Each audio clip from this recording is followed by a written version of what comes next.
y vamos a hacer una introducción a los tipos penales vinculados al abuso sexual. En primer lugar, es menester que se tenga en cuenta cuál es el bien jurídico protegido con estos tipos penales.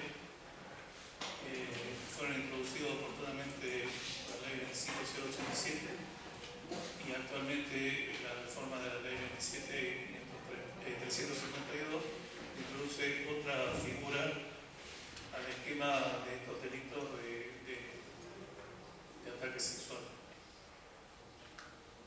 La materia de los delitos sexuales siempre estuvo teñida de un sentido moralizante y llevó incluso a que uno de los tipos penales que oportunamente regían la República Argentina se denominara abuso deshonesto. Vale decir, todas las reformas que hubo a partir de la 25087, inclusive la última, y las reformas procesales, tendieron a quitar ese carácter moralizante, sobre todo la posibilidad de que el sujeto activo en este tipo de ilícitos también incluyera a la mujer. Siempre la mujer era el objeto en el ataque, pero nunca era el sujeto activo. Actualmente se admite la posibilidad de que haya una autoría inmediata por parte de una mujer. Eso se introdujo con la reforma de la 25087. Luego hubo una larguísima disquisición jurisprudencial y doctrinaria acerca de la índole de un ataque sexual en particular, que era lo que se denomina la felatio in ore, que fue zanjada con la reforma de la ley 27352, que ya lo define directamente como lo que antes se denominaba violación. Esto no deja de tener alguna trascendencia porque está directamente relacionado, como mencioné al principio, con el bien jurídico protegido. Ya no es la honestidad sexual, sino que es la libertad de autodeterminación entendida como integridad sexual en el caso de los adultos y en el caso de los niños la indemnidad sexual.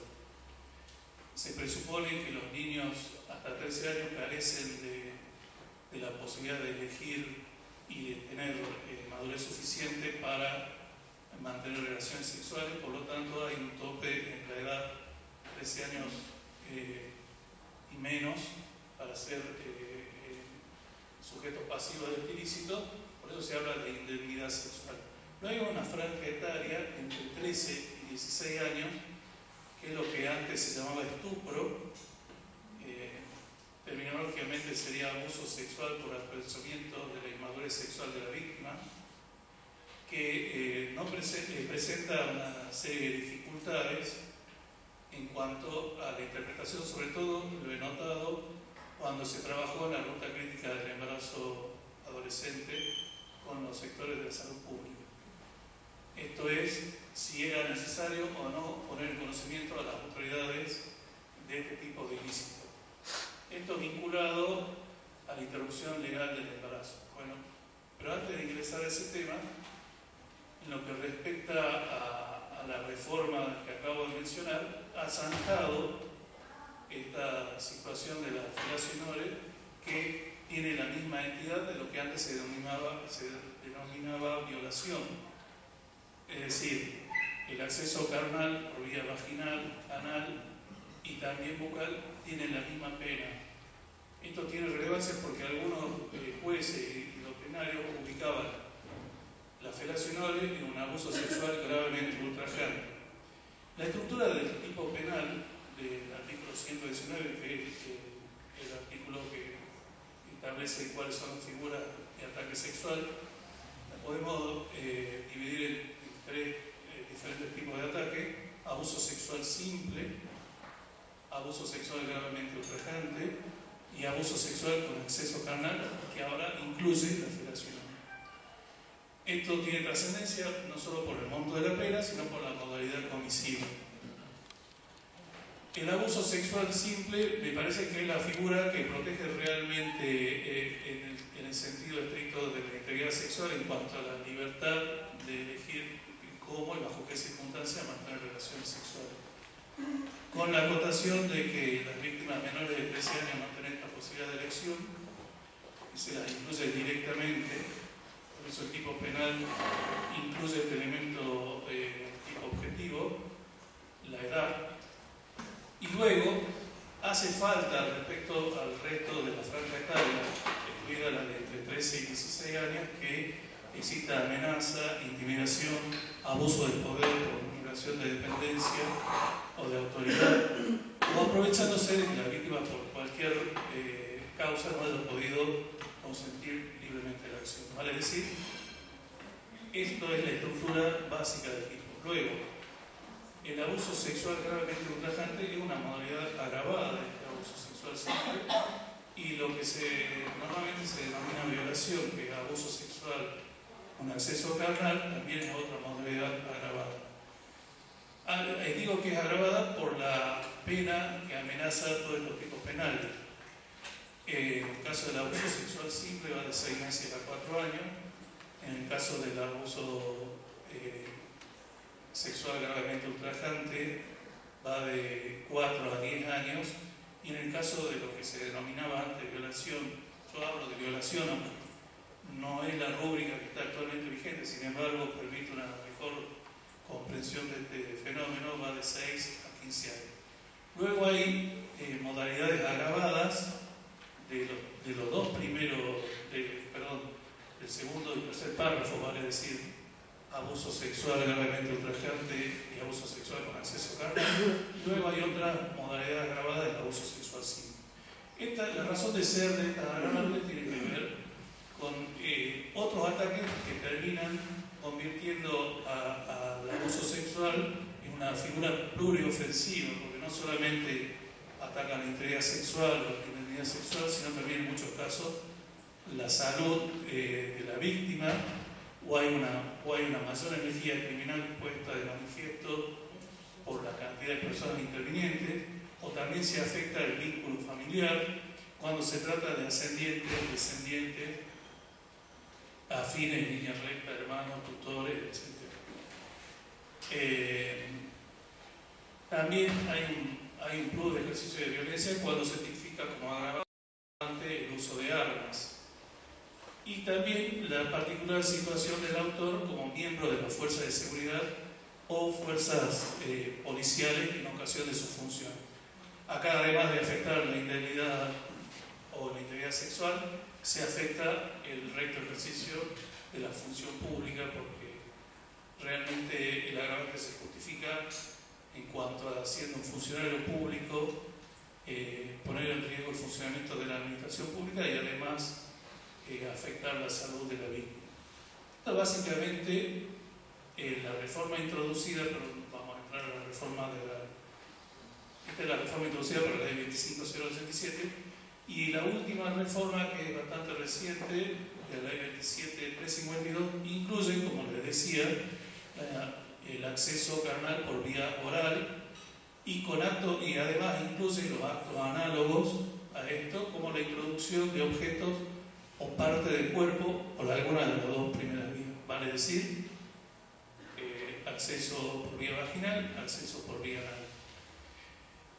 Yo creo que esta reforma ha sido positiva en cuanto a zanjar la problemática jurisprudencial, porque fíjense que si se lo interpretaba como un abuso sexual gravemente ultrajante por sus circunstancias de realización o por su duración, el monto de la pena es sensiblemente menor a que si se lo considerase, como actualmente se lo considera, una violación.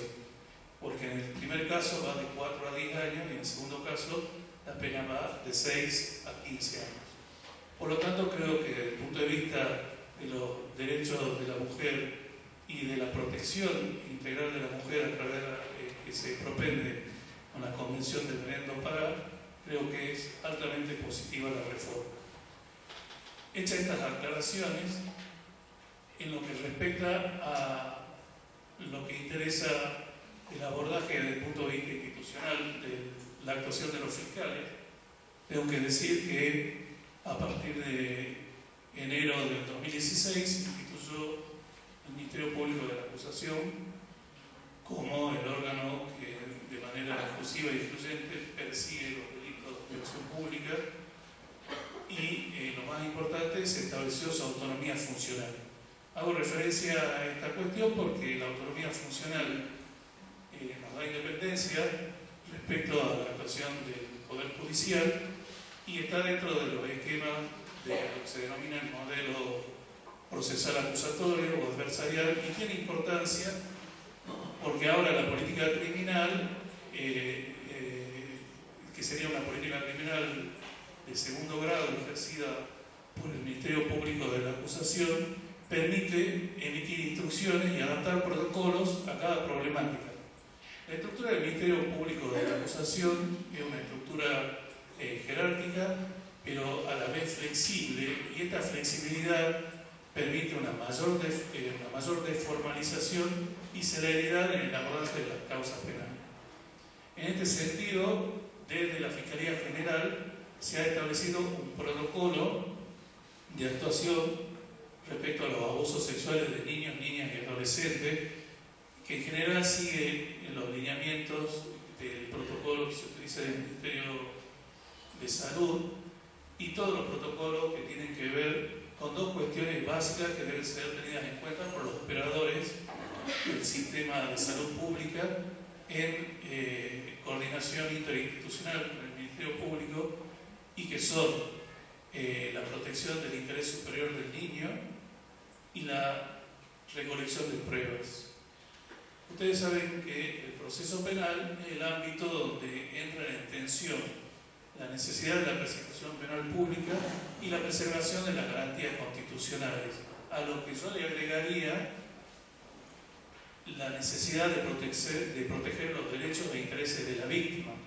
Una de las funciones del Ministerio Público es representar a las víctimas en la persecución penal pública. Por lo tanto, esta tensión se debe traducir en determinadas pautas a seguir para la recolección de la prueba, y es ahí donde intervienen los médicos. Antes de ingresar al aspecto de la recolección de pruebas, vamos a tratar de explicar en qué consiste el interés superior del niño. Creo que el interés superior del niño consiste, en primer lugar, en garantizar su seguridad, garantizar un trato digno, garantizar la privacidad de la recolección de pruebas y sobre todo la protección de la salud. Y un aspecto básico que es evitar la revictimización.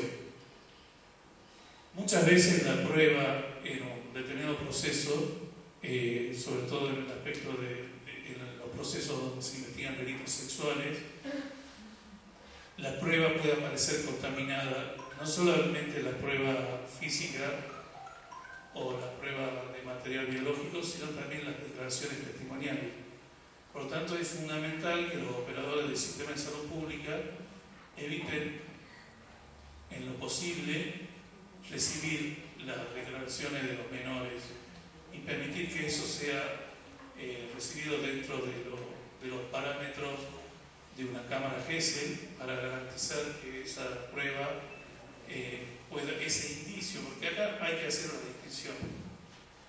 Todo lo que se recoge en la investigación penal preparatoria son elementos indiciables, evidencia, como se denomina, que la preservación de la evidencia es fundamental porque solo la evidencia puede convertirse en prueba en el juicio oral y público. Y se va a convertir en prueba cuando puede admitir el contradictorio de todas las partes intervinientes frente al tribunal. Por lo tanto, es fundamental tomar los recaudos para que esta evidencia sirva como prueba válida. Cuando estamos en la investigación penal preparatoria, antes de realizar el mérito de este conjunto de evidencias, esta evidencia puede servir para mandar a una persona a juicio, pero si se contamina o no se toman los recaudos, en donde acá entra en debate la actuación de los médicos y del sistema de salud pública, luego no se va a convertir en prueba y posiblemente termine en una absolución. Por eso es de fundamental importancia la aplicación de estos protocolos. Como les decía, en primer lugar, la preservación de la salud del menor, el interés superior del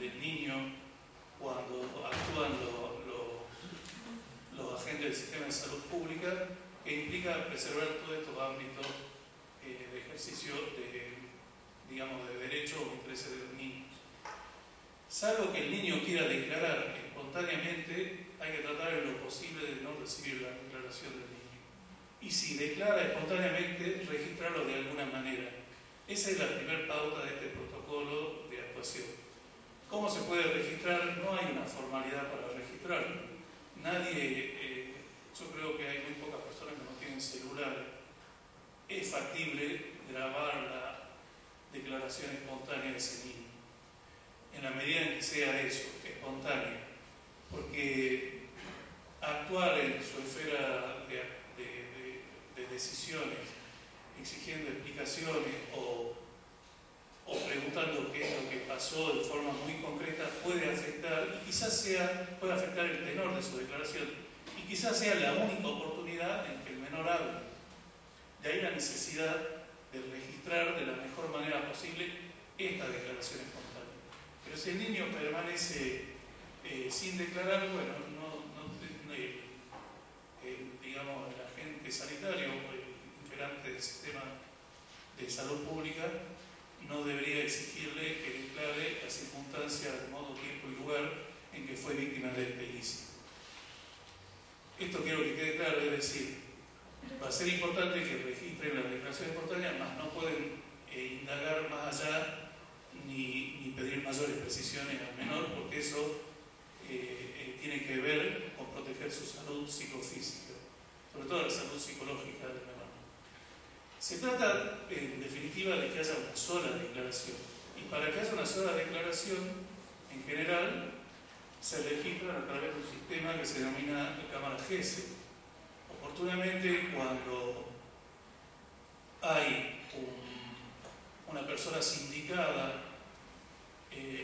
por el menor, desde el Ministerio Público se impartió una instrucción de que directamente se la impute en forma tal que pueda designar un abogado defensor de confianza y proponer un perito de control respecto a la declaración de cámara GESE.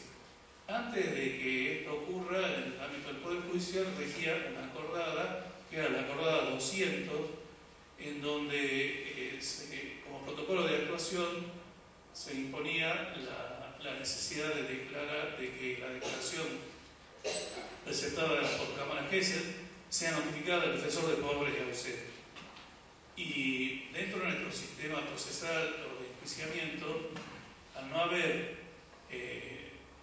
proceso penal en ausencia, este recaudo carecía mayormente de sentido. Por eso la instrucción impartida a los fiscales es que en lo posible, salvo que sea autor desconocido lógicamente, y en ese caso deberán agotar todos los medios para identificarlo, en la medida que una persona sea sindicada en los términos del artículo 112, es decir, cualquier persona que sea sindicada por cualquier medio ya lo habilita a ejercer su derecho de defensa. Y en este sentido, este es el sentido que tiene dirigir una imputación por parte del fiscal. El fiscal lo imputa y habilita el ejercicio del derecho de defensa y el debido proceso por parte del defensor de confianza que elija. Y en ese caso se va a esperar a este acto procesal para que pueda controlar la recepción de declaración testimonial a través del sistema de cámara GESE. Y esto tiene que ver con el derecho a ser oído del menor también. Por eso es que hablo de que si el menor declara espontáneamente, se registre. Posiblemente nunca más hable y se perdería una prueba muy valiosa en el contexto de la investigación de un ataque sexual al menor. Luego de esto, en lo que tiene que ver con la conformación de la prueba, el protocolo indica una serie de pautas que son propias de la ciencia médica, la técnica de recolección de determinados indicios, que tiene que ver con un examen pormenorizado del menor. Si eso no es posible, convocar si hay una resistencia o el menor no quiere ser examinado, no forzarlo a eso y convocar a un psicólogo para tratar de transitar esta etapa a ver si es posible su examen. porque se trata de evitar la revictimización del menor. Toda esta prueba se debe hacer excluyendo la revictimización. Por lo tanto, si el menor no quiere ser examinado, se procurará esto con un psicólogo, y si aún así no puede llevarse a cabo, bueno, deberemos buscar los fiscales algún otro elemento de prueba para enjuiciar al autor del hecho. Porque el proceso penal es visto como la sanción para los imputados, pero muchas veces causa un grave perjuicio a la víctima si es que no se hace de forma adecuada en el contexto de un ataque sexual a un niño o niña o adolescente. Por lo tanto, los médicos deben tratar de evitar en mayor medida todos los perjuicios que implique la recolección de la prueba. Acá hay tres etapas que podemos distinguir en este fenómeno en cuanto a lo que hace a la reconstrucción de la prueba, a la construcción de la prueba en una investigación penal preparatoria. Hay una etapa de develamiento, que es de la que hablábamos. Este develamiento puede ser hecho de manera espontánea por el menor, y si no ocurre así, no indicar la declaración ni forzarla. Luego hay una etapa de investigación penal preparatoria donde se actúa, en el caso de nuestra provincia, los ayudantes fiscales de acuerdo a la circunscripción territorial. Cada uno tiene 5 comisarías a su cargo y ellos deberían intervenir en conjunto con la policía y dirigiendo los iniciales actos de la policía hasta llevarlo a un establecimiento sanitario y dirigir ahí la recolección de pruebas y procurar la no revictimización y la protección del interés superior del niño. Ese es el sentido de que los ayudantes fiscales estén en el territorio. Si esto no es posible, bueno, lo hará la autoridad policial con estos recaudos, y a tales fines se está trabajando en la capacitación del personal policial, que muchas veces no le da el tratamiento adecuado al niño, niña y adolescente. Luego está, como les dije, la investigación penal preparatoria, donde cuando permanece en el ámbito del ayudante fiscal recoge los primeros indicios. Parte de esos indicios tiene que ver con la ropa con la que concurre el menor, que es muy importante que sea conservada por parte del médico que lo atiende. Esto, por supuesto, dentro de lo que indica el sentido común, porque si el menor aparece con la ropa rasgada o sucia, habrá que ver cómo se documenta eso y procurar darle otra ropa, y esa ropa guardarla en las bolsas de papel madera con un rótulo, y en lo posible en la presencia de personal médico femenino y con testigos. Es posible documentar también esto con tomas fotográficas en la medida en que no se observe el rostro del menor. Bueno, esto en cuanto a la recolección de ese tipo de indicios.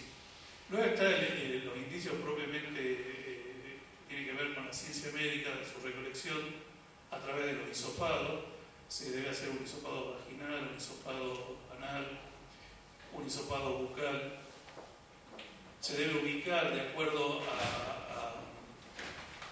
a unos formularios que el Ministerio Público ha elaborado dónde está la lesión, cuál es el tipo de lesión, y la data tomando como parámetro 72 horas, es decir, lesiones producidas antes de las 72 horas del examen o no. Esto tiene importancia porque eso va a permitir luego profundizar el examen de estas lesiones ya a través de un informe médico y no con el examen directo.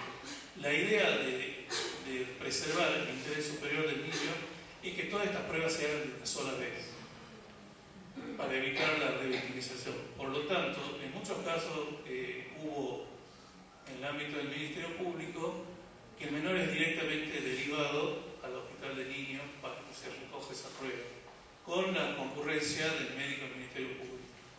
Y acá cabe hacer una acotación en cuanto al rol de los integrantes del sistema de salud pública. Todos los integrantes del sistema de salud pública son funcionarios públicos, y en ese sentido, ya desde la Constitución se indica la necesidad de colaborar en la actuación de la justicia, que incluye obviamente la actuación de los fiscales.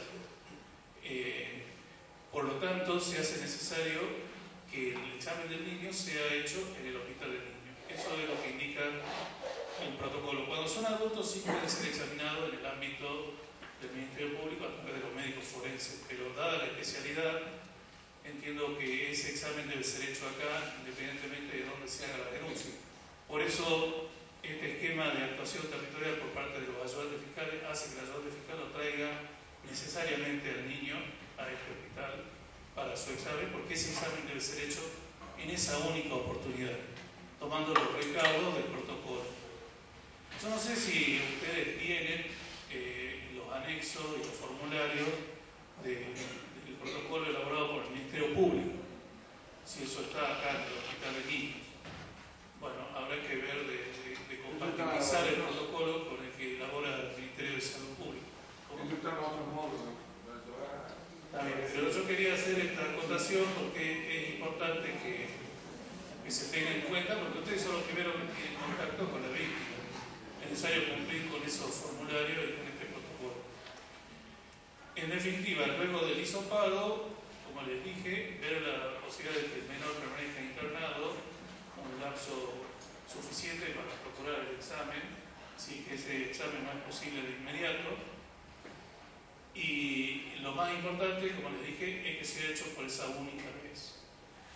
En el ámbito de la provincia de Jujuy hay un fiscal que está especializado en delitos contra la integridad sexual, delitos de violencia de género y delitos de violencia familiar.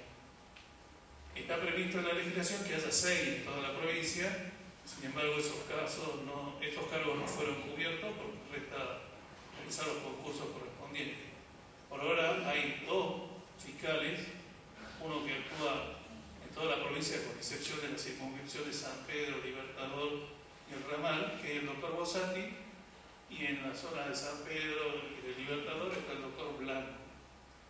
Vale decir que en la medida que se puedan hacer los concursos se va a ir cubriendo el ámbito territorial. Entonces, las 2 cuestiones a tener en cuenta del protocolo elaborado por la Fiscalía General es preservar la declaración del menor en la medida en que ésta no sea espontánea. Porque les reitero, quizás sea la única vez que el menor declara. Hay que tomar... Perdón.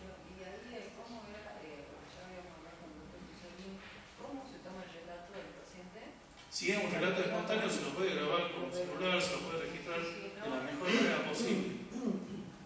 Todo el mundo tiene un celular, digamos, y eso se aporta como prueba. Luego, al eso fiscal. se trataba también un módulo. Claro, yo no me quiero adelantar, la verdad que simplemente estoy dando el panorama de los cursos de acción que toma el Ministerio Público que interesa a los fines de la investigación. Es decir, acá, como les dije en un principio, hay una tensión en todo proceso penal que tiene que ver con el interés de la víctima, básicamente niños, niñas y adolescentes, la preservación de la garantía del imputado que eventualmente resulte señalado en la persecución penal pública y la eficacia de la investigación. Que no se pierda la prueba, que es una prueba muy importante, porque como les dije, ese relato es posible, quizás sea el único, porque por ahí más adelante se lo lleva al menor a una cámara GESE y no habla más el menor, porque el grado de violencia y de agresión que recibió no es imaginable que el menor sea víctima de un ataque sexual, puede llevar a que el menor directamente no hable más. Por eso es importante preservar ese relato espontáneo y se lo registre con los medios que tengan a su alcance.